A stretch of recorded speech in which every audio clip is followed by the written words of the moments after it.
여기 고대에 찬란했던 한 제국의 역사가 있습니다. 그들은 대단한 정복자였고 건설자들이었으며 수많은 신화의 주인공들이기도 했습니다. The city of Babylon belonged in Babylonian ideology to the great god Marduk. 절대 권력을 가진 왕은 야망이 넘쳐났죠.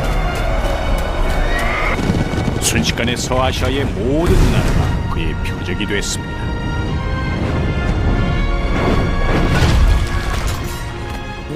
They conquered Jerusalem, didn't they? So in most of the Near East was under their control. 결과는 참혹했습니다. 하지만 이들은 전쟁을 통해 얻은 전리품으로 사막 한가운데 엄청난 규모의 도시를 건설했죠. 가히 그 기세가 하늘에 닿을 듯 했습니다. 그런데 어느 한순간 모든 영광이 신기루처럼 사라져버렸습니다. 그리고는 2000년 넘게 오로지 전설 속에서나 존재하는 나라가 됐죠.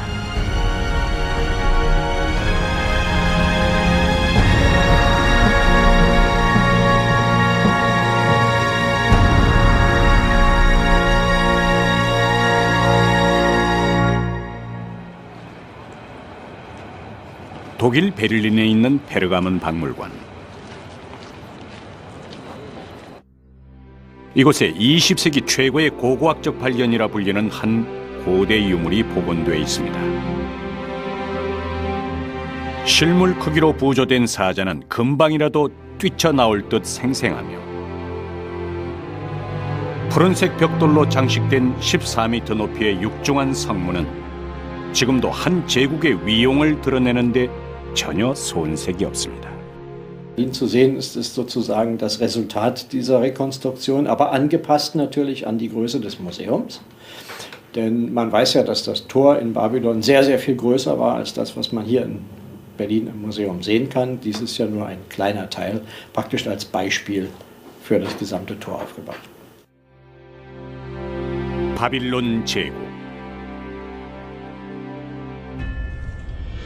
사실 불과 100여 년 전만 해도 유럽인들은 그리스나 로마 외에 타 대륙에 고도의 문명이 존재했다는 사실을 믿지 않았습니다. 하지만 바빌론의 등장과 함께 그러한 편견은 순식간에 깨지고 말았죠.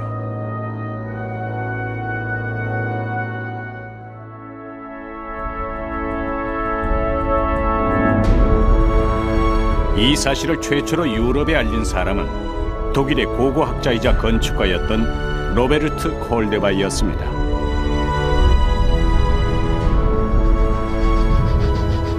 그는 19세기가 끝날 무렵인 1899년 미지의 바빌론을 찾아 기차에 몸을 실었죠. 이미 유럽 학자들 사이에 메소포타미아에 관한 근동 연구가 활발하던 시기였습니다. 그는 기차에 내려서도 다시 3주 넘게 낙타 카라반을 이용 이라크의 사막을 횡단해야만 했습니다.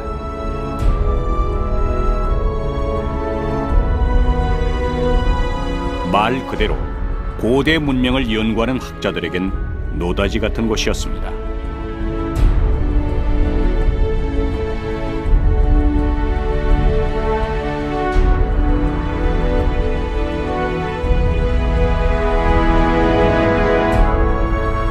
콜데바이는 인부들과 함께 사막 20m까지 파들어갔고 그곳에서 잃어버린 고대의 건물 터들을 발견했습니다. 문명의 열쇠를 풀어줄 수십만 점의 점토판들도 함께 출토됐습니다. 그러나 무엇보다 그를 놀라게 한 것은 따로 있었습니다. 이슈타르문. 성경에나 등장했던 바빌론이 실제로 존재했다는 명백한 증거였습니다. 그는 발굴된 유물을 500상자에 담아 베를린으로 돌아왔습니다. 그리고는 수만 점에 달하는 파편들을 꿰맞추기 시작했죠. 그러자 바빌론에 대한 잊혀진 전설들이 하나 둘씩 모습을 드러내기 시작했습니다. 이들은 지금으로부터 2600년 전에 가장 번성했으며 사자는 전쟁의 신 이슈타르를 상징하고 이슈타르문은 바빌론 시에 진입하는 가장 큰 관문이란 사실도 밝혀졌습니다.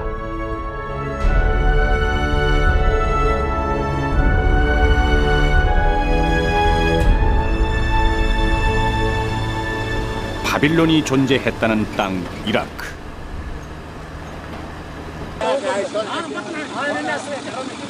하지만 이라크는 근래 두 차례의 큰 전쟁을 치렀고 납치와 테러가 빈번하게 발생하는 곳입니다. 수십 명의 무장 경호원을 대동한다는 조건으로 전쟁 이후 최초로 바빌론 진입 허가를 받은 제작팀. 바빌론을 가자면 이라크의 수도인 바그다드에서 남쪽으로 약 100km를 더 가야 합니다. 이라크의 젖줄이라 할 수 있는 유프라테스 강가의 한쪽 평원. 이곳에 콜데바이가 최초로 발굴했던 바빌론 유적지가 자리하고 있습니다.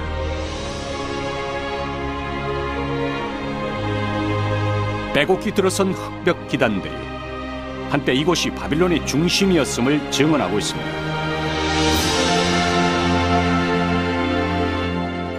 그 옆으로 지상 위 10m도 넘게 우뚝 솟아있는 아치형 건축물. 그러나 이 건축물은 사실 바빌론 당시의 것이 아닙니다. 바빌론의 유적을 땅 밑에 그대로 묻어둔 채 그 위에 새롭게 재현해낸 것들이죠. 이 모든 작업은 한 지배자에 의해 이루어졌습니다. 그는 전쟁 중에도 이곳을 찾아 복원을 독려할 만큼 공을 들였고 유적지가 한눈에 내려다 보이는 곳에 별장을 지었습니다. 하지만 사담 후세인, 그의 바빌론 복원에 대한 열망은 순식간에 좌절됐고 그가 건설했던 궁은 시민들에 의해 훼손되었습니다. 결국 그는 무자비한 독재자란 죄명으로 지난 2006년 형장의 이슬로 사라지고 말았죠. 그런 사담 후세인은 어쩌면 이 옥좌에 앉아 바빌론의 영광을 다시 꿈꿨을지도 모릅니다.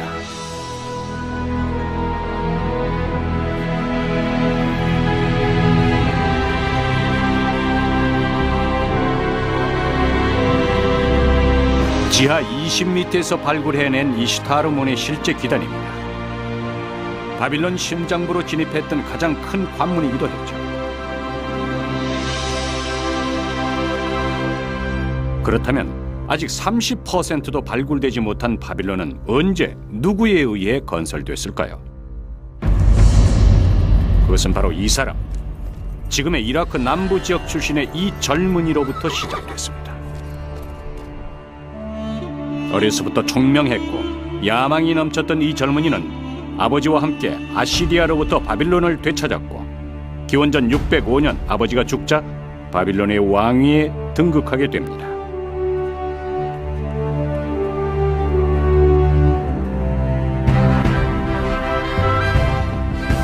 바로 하무라비와 함께 바빌론 역사상 가장 위대한 왕으로 추앙받는 네부카드네자르 2세입니다.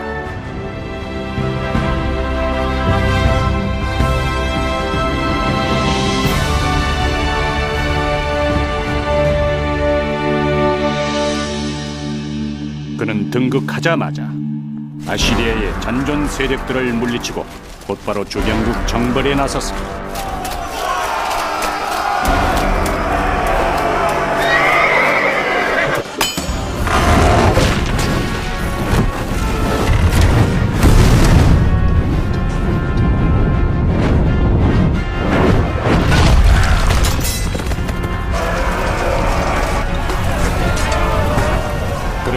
이집트 일부, 시리아, 팔레스타인, 예루살렘이 그의 수중에 들어왔습니다. 명실공히 제국의 왕이 된 것입니다.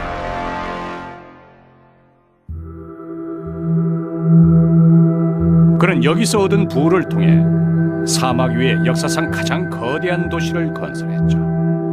바빌론입니다. It was a very large city with splendid monumental architecture. and it must have been a very impressive place. 우리는 역사를 통해 그리스를 잘 알고 있죠. 그들은 기원전 300년경 이미 철학과 수학, 건축과 예술에서 인류 역사상 가장 위대한 업적들을 남겼습니다. 그렇다면 당시 그리스의 학자들은 그들보다 약 300년 전에 번성했던 바빌론에 대해 어떻게 알고 있었을까요?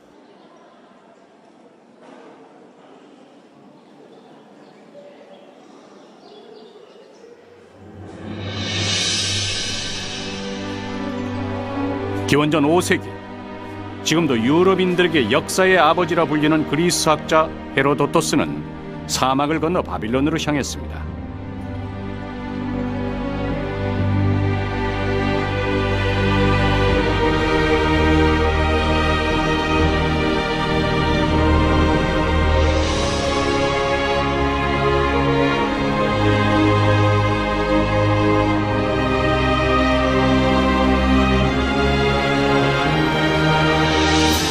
짧은 쪽 성벽의 길이는 18km에 달하며 긴 쪽은 무려 72km까지 뻗어 있다.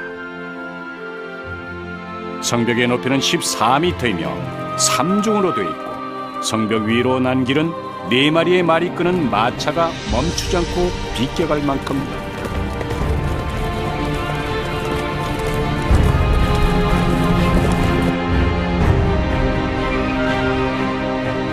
훗날 학자들의 연구 결과 당시 바빌론의 인구는 약 15만 명 정도였던 것으로 밝혀졌습니다. 오늘날에 비하면 보잘것없어 보이지만 기원전 6세기 당시엔 세계 어떤 도시보다 큰 규모였습니다.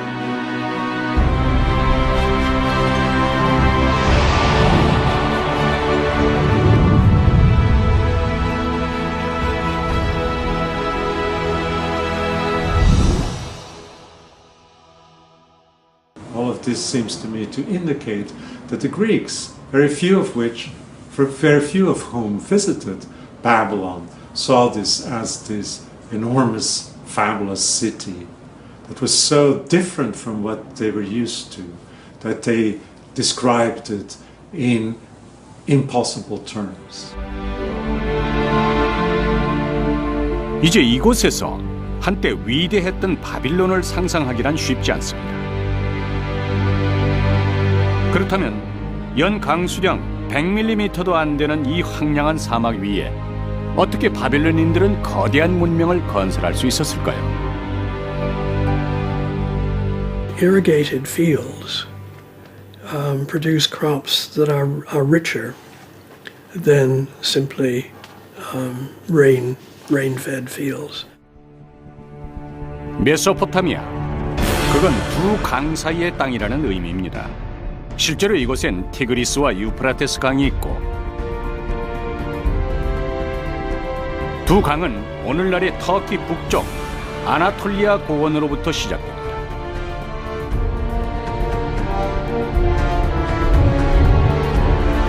그리고 이 강을 따라 기원전 3000년 전 가장 오래된 도시들이 탄생합니다. 메소포타미아 문명이 그것이죠. 이라크 남부, 사방을 아무리 둘러봐도 갈대만 무성하게 자라는 얕은 호수와 늪지대가 펼쳐져 있습니다. 유프라테스와 티그리스 강이 만들어낸 선물이기도 합니다. 때문에 이곳 사람들은 수천 년 전부터 물고기를 잡거나 소를 키우고 또 대추 야자를 경작하며 살아왔습니다.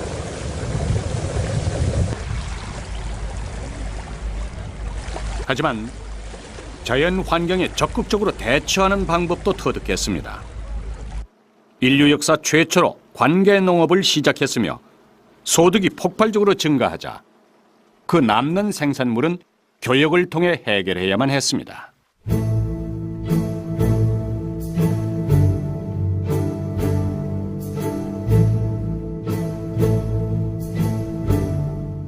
In this area, a surplus was produced, a surplus of grain, through agriculture, through intensive agriculture. And where there's a surplus, the owners of the surplus have to store it and distribute it and look after it. And so people came to live together.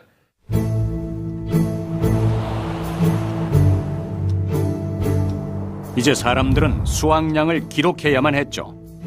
기호가 생겨났고 드디어 문자가 탄생했습니다.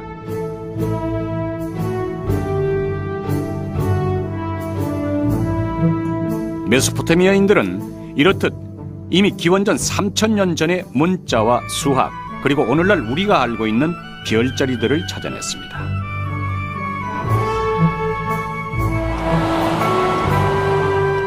시계 60분 체계도 만들어냈고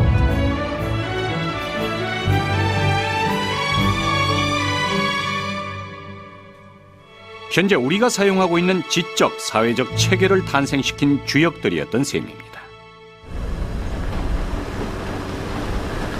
바그다드 남쪽 300km, 아브라함의 출생지로 잘 알려진 우르에 거대한 지구라트가 남아 있습니다.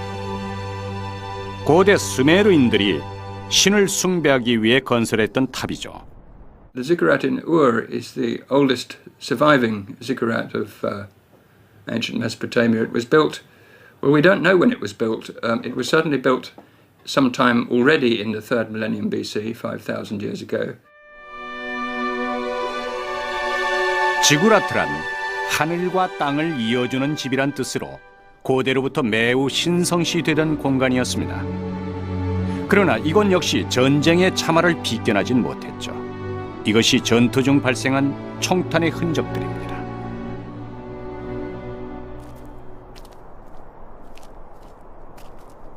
당시 제사장들도 이 계단을 통해 신에게 다가갔을 것입니다. But it is presumed to be a 3-stage tower with a high temple on the top, the sanctuary of the moon god. I think the dimensions of the lowest stage are, if you think of them in feet, well, about 60 meters by 45 meters. And so it wasn't actually square, it was rectangular. 지구라트의 규모만으로도 당시에 우르가 얼마나 번성했는지 쉽게 짐작할 수 있습니다. 대부분 땅에 묻혀버렸지만 지금도 왕궁과 주택의 흔적들이 곳곳에 남아있죠. 위에서 내려다보면 오늘날과 달리 강물의 흔적도 발견할 수 있습니다. 지금으로부터 5000년 전 우르는 푸른 나무들이 무성했고 견고한 성벽 너머론 왕궁이 있었으며 정중앙엔 신을 맞이하기 위한 지구라트가 45m 높이로 솟아 있었을 것입니다.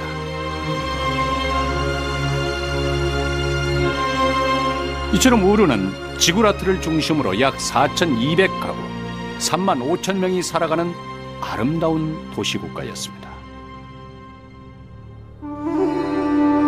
기원전 1800년경 우르를 중심으로 번성했던 수메르 문명은 그러나 일대 전환기를 맞습니다. 수많은 사막 도시들을 제치고 보르시파가 가장 강력한 세력으로 떠올랐던 것입니다.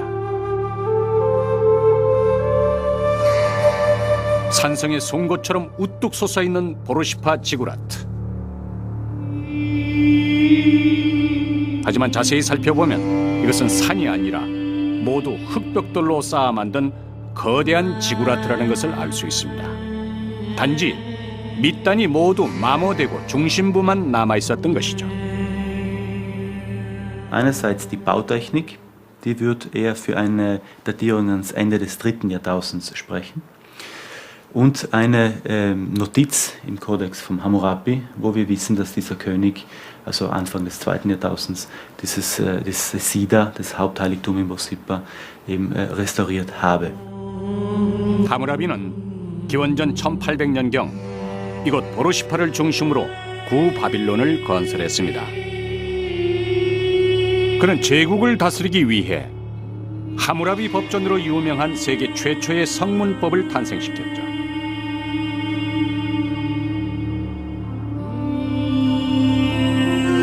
재임 당시 그는 강력한 중앙 집권 체제를 통해 바빌론을 서아시아 최대의 제국으로 완성해냅니다. 하지만 그의 사후 바빌론은 또다시 위기에 봉착하고 말죠. 이라크 전쟁 시 수많은 유물을 약탈당했다는 이라크 국립박물관. 육중한 철문을 열고 들어서자 이라크 전역에서 발굴된 고대 유물들이 복도를 따라 진열돼 있습니다.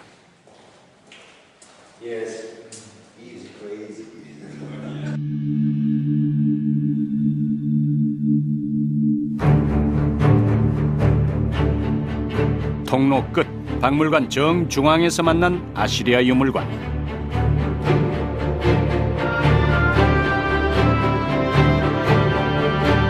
아시리아는 본디 기원전 3000년경 탄생한 나라였습니다.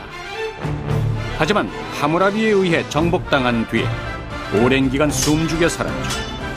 그러다 기원전 14세기 중엽 다시 세력을 키운 그들은 구 바빌론을 비롯한 메소포타미아 전역을 통일하게 이릅니다. 메소포타미아의 중심도시 바빌론은 아시리아인들에게 늘 경계의 대상일 수밖에 없었을 것입니다. One such king called Sennacherib at one point destroyed the entirety of the city, razing it to the ground, at least according to his own inscriptions. But very soon afterwards, his successor already started to rebuild the city because he was aware that without the city of Babylon, the culture of Mesopotamia could not exist. 아시리아는 니네베를 중심으로 성장을 거듭하여 하무라비가 건설했던 바빌론 전역은 물론 페르시아만에 이르는 광대한 제국을 건설합니다.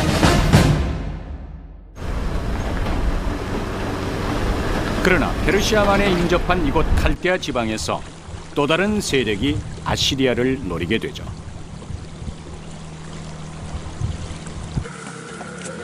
흔히 칼데아인이라 불리는 이들은 기원전 수천 년 전부터 어업과 목축업, 농경을 하며 살아왔습니다. 이들은 다른 어떤 지역보다 풍요로움을 누릴 수 있었습니다. 유프라테스와 티그리스라는 두 강이 있었기 때문이죠. And they were on the fringes of Mesopotamia, towards the Indian Ocean, towards Iran. And they were not sort of wild people in the swamps. They were very highly educated, quite rich people, and they had cities in their own territory. 무엇보다 이들이 성장할 수 있었던 배경은 무역이었습니다. 유럽과 인도의 풍부한 물산들이 이곳에 들어왔고 부를 축적할 수 있었습니다. 그리하여 때를 기다렸던 이들에게 드디어 기회가 찾아왔습니다. 그 선두에 네부카드네자르 2세가 있었죠.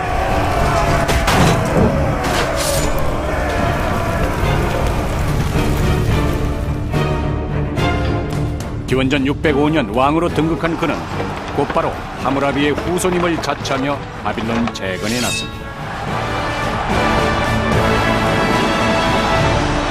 아시리아로부터 바빌론을 수복한 그는 니네베를 중심으로 남아있는 아시리아의 잔존 세력을 물리치고 여세를 몰아 서쪽으로 향했죠. 그리하여 지중해 연안에 있는 시리아를 비롯하여 예루살렘,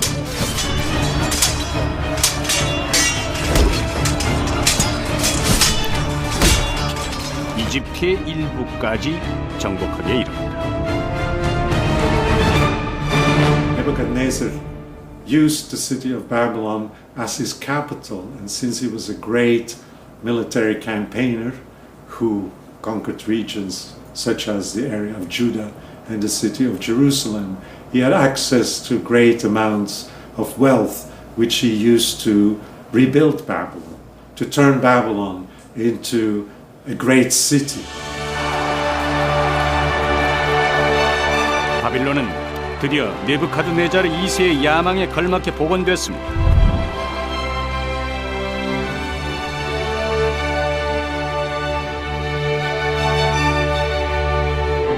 행렬의 길이라 불리는 이 진입로를 따라가면 높이 14m, 폭 50m의 이슈타르 문이 가로막았고 그 내부엔 온갖 수목으로 장식된 공중정원, 훗날 바벨탑이라 불리는 지구라트도 건설됐습니다. The size of Babylon was truly extraordinary for the ancient world. its measurement was, if you take the outer walls, the triangular city into account, about 900 hectares in size. No ancient city of the Mediterranean world ever reached that size until we get to the city of Rome during the Roman Empire. The city wall was many kilometers long. Also the inner city, which is a rectangular city within this triangular city, is very remarkable in its size, something close to 2.5 kilometers by between 1.5 and 2 kilometers in size. So for the ancient world, it was truly regarded as the largest city on earth. 우리는 역사를 통해 제국을 건설하는 것보다 제국을 지키는 것이 더 어렵다는 사실을 알고 있습니다. 수없이 전쟁을 겪었던 바빌론인들도 그 사실을 누구보다 잘 알고 있었죠. 이것이 바빌론인들이 쌓았던 성벽, 지금은 반쯤 땅에 묻혀 있지만 실제로는 훨씬 높아 보였을 것입니다.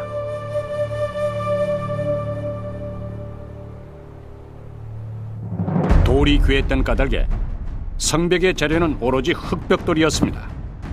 바빌론인들은 흑벽돌 사이에 갈대와 모르타르를 넣음으로써 접착력과 강도를 높였습니다. 그렇게 높이 14m. 육중한 성벽은 도시 외부는 물론 왕궁과 신전이 있는 도시 중심부를 겹겹이 에워쌌습니다. 바빌론은 철옹성의 도시였죠.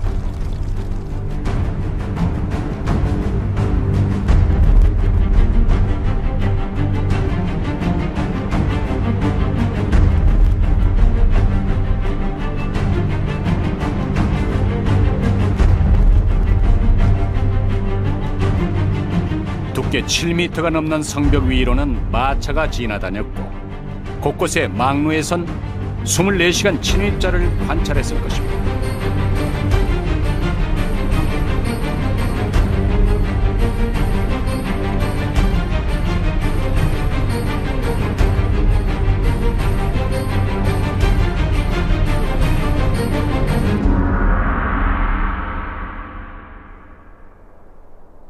그러나 바빌론의 방어 시설은 그것만이 아니었습니다.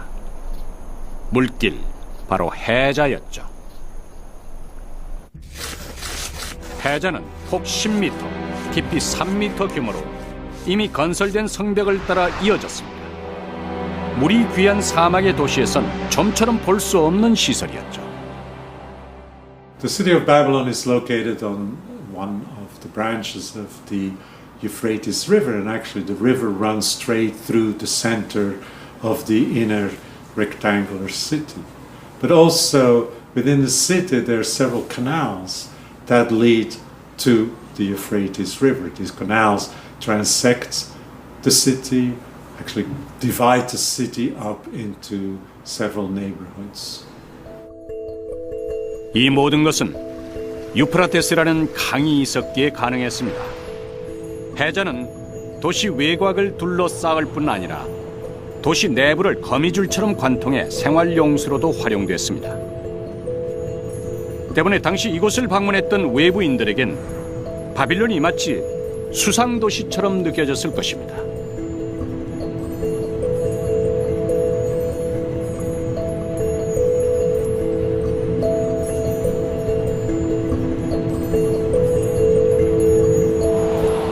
이것은 당시 바빌론의 하수 시스템을 재현해 본 것입니다. 자연석이 아닌 인공물에 의한 하수 시스템은 인류 역사상 바빌론이 최초로 완성해낸 작품으로 알려져 있습니다.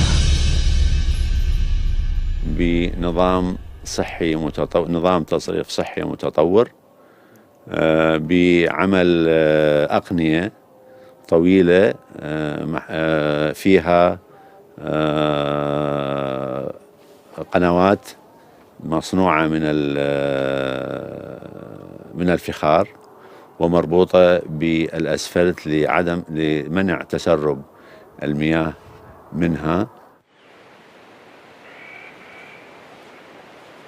인류가 이룩한 모든 문명은 강에서 탄생했습니다. 강을 어떻게 다루냐에 따라서 진화의 성패가 걸렸던 것입니다. 바빌론도 예외가 아니었습니다. 지금은 물길이 달라졌지만 한때 유프라데스 강이 흘렀던 강가에 있는 이 벽돌 더미는 당시 바빌론인들이 세웠던 다리의 흔적입니다.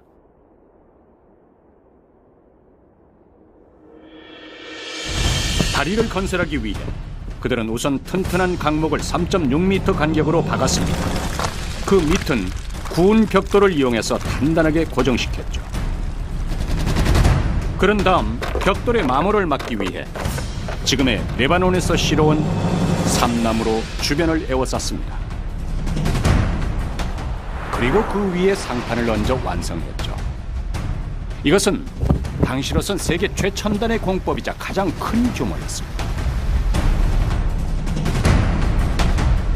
바빌론엔 최소한 이런 다리가 8개는 있었던 것으로 밝혀졌습니다. 다리는 성문으로 이어졌고 성문마다엔 각기 독특한 이름들이 있었죠. 적들이 혐오하는 성문, 침입자들이 싫어하는 성문,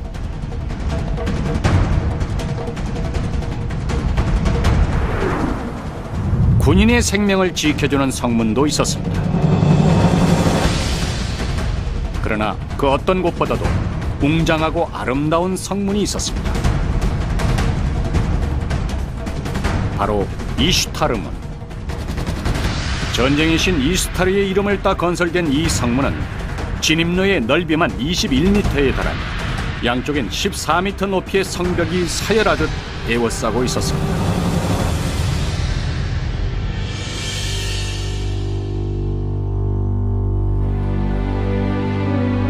성문 곳곳엔 수많은 사자와 황소, 용과 같은 부조들이 청색 벽돌 위에 장식되어 있었습니다. 모두 바빌론의 신을 상징하는 신성한 동물들이었습니다.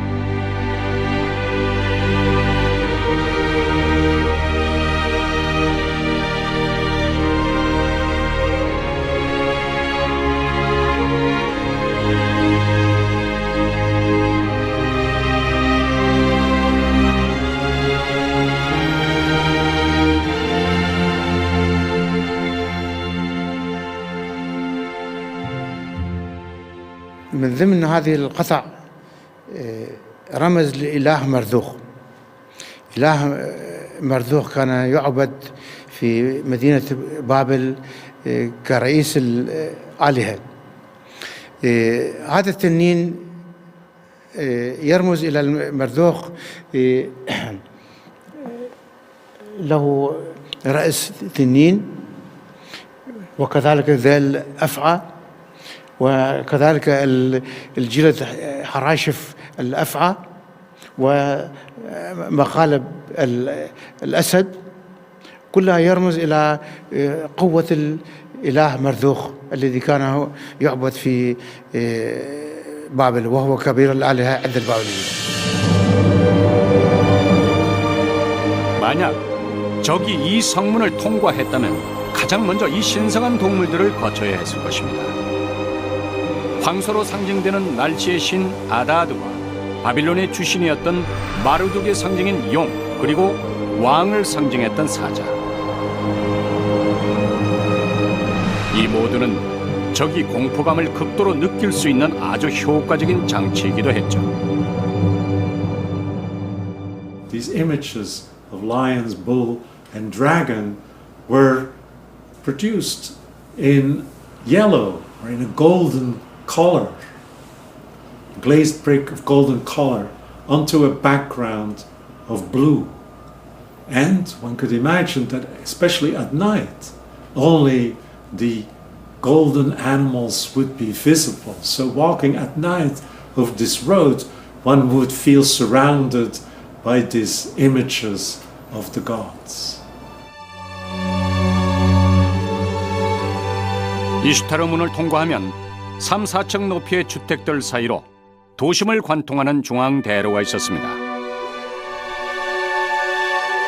그런데 이곳에서도 놀랄만한 사실이 밝혀졌죠. 대로에 깔린 검은 물질, 이것은 아스팔트였습니다.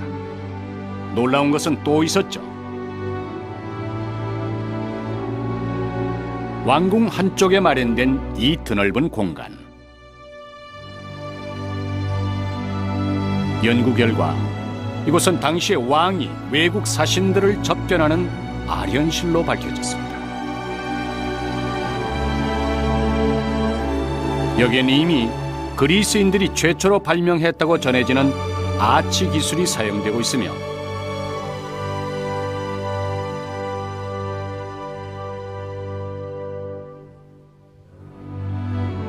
섭씨 1450도를 유지해야만 구워낼 수 있는 청색 벽돌, 즉 최첨단의 세라믹 기술 또한 사용됐음을 볼 수 있었습니다.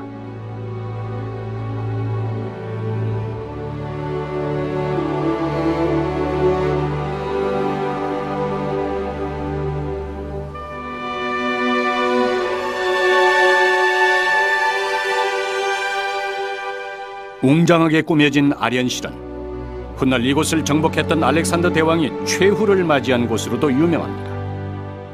그런데 왜 바벨론인들은 한결같이 푸른색을 즐겨 사용했을까요?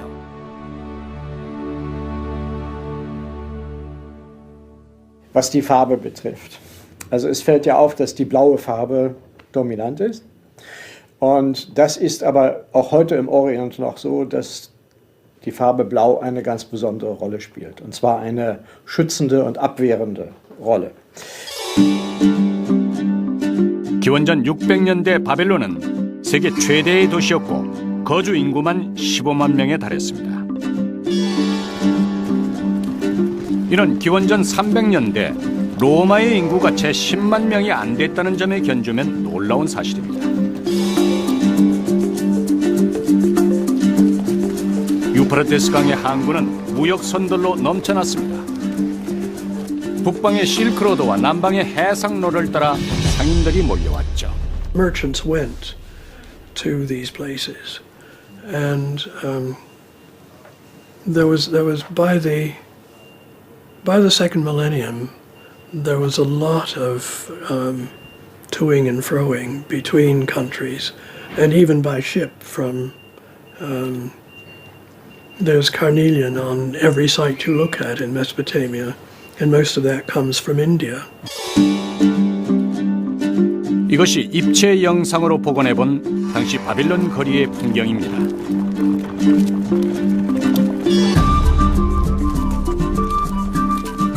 노점엔 터키에서 생산된 카펫과 중앙아시아로부터 갖고 온 달콤한 포도와 대추 야자가 있고 열대 과일 망고도 보입니다.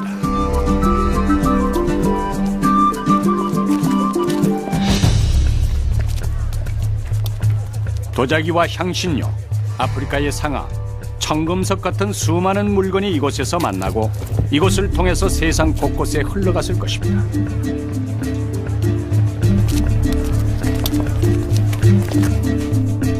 그런데 아주 재미난 이야기도 전해집니다. 기원전 5세기 이곳을 방문했던 그리스의 학자 헤로도토스에 의해서입니다.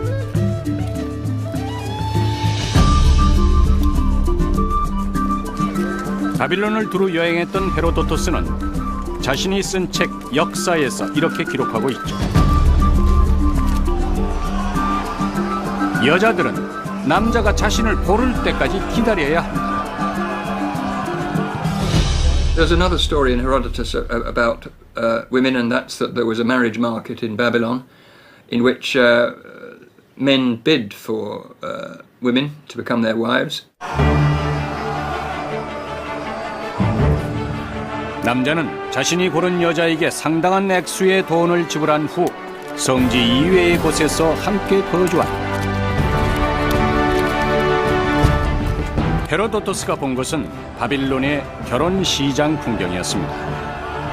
여자들은 강요가 아닌 자의에 의해 무대에 섰고 남자들은 자신이 마음에 드는 여자를 선택할 수 있었죠.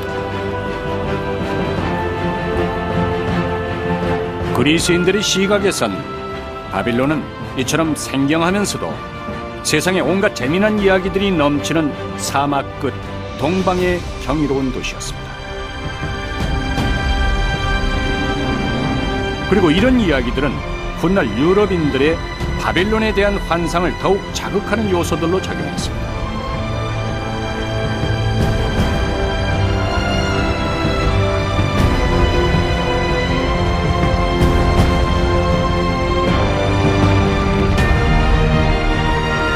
바빌론의 새해가 밝아옵니다. 기원전 3000년경 메소포타미아 문명이 시작된 이래 이날은 바빌론인들에게 있어 가장 중요하고도 성스러운 날입니다.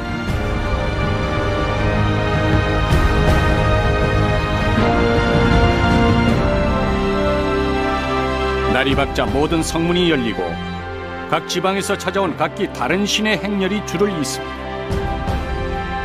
바빌론에 주신 마르둑에 대한 신년 할애 의식이 시작된 것이죠.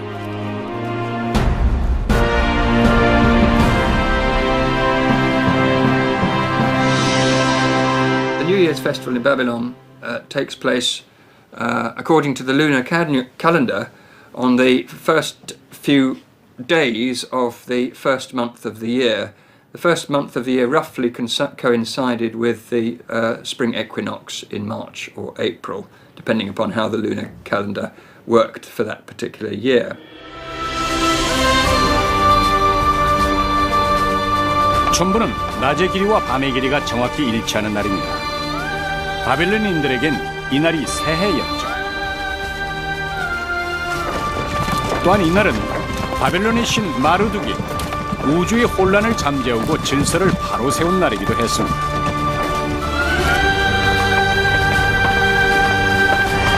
Essentially, the festival was a celebration of the defeat by the god of Babylon, Marduk, of his primordial enemy, the sea, whom he defeated at the beginning of time before he organized the universe into its present form.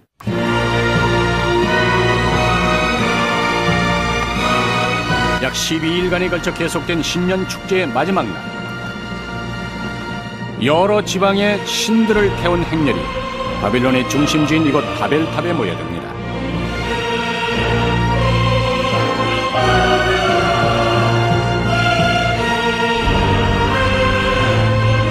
그리고 탑의 맨 꼭대기에 있는 이 신상, 하무라비 이래 바빌론의 주신이었던 마르둑에게 경배합니다.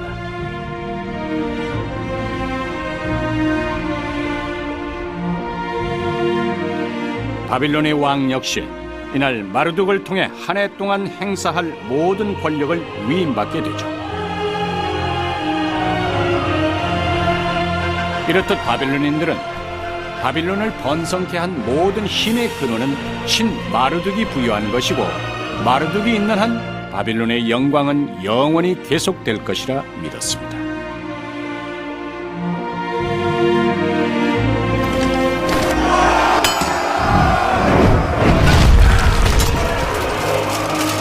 하지만 훗날 성경 창세기의 기록은 바빌론에 대해 그리 호의적이지 않았습니다. 성경에서 묘사된 바빌론인들은 침략자이자 우상 숭배자들이었고 하늘에 도전하는 무모한 세력들이었습니다. 그 중심에 바벨탑이 있습니다. 하늘에 닿을 만큼 높았다는 탑. 과연 바벨탑의 진실은 무엇이며 왜 성경은 그렇게 묘사했던 것입니까?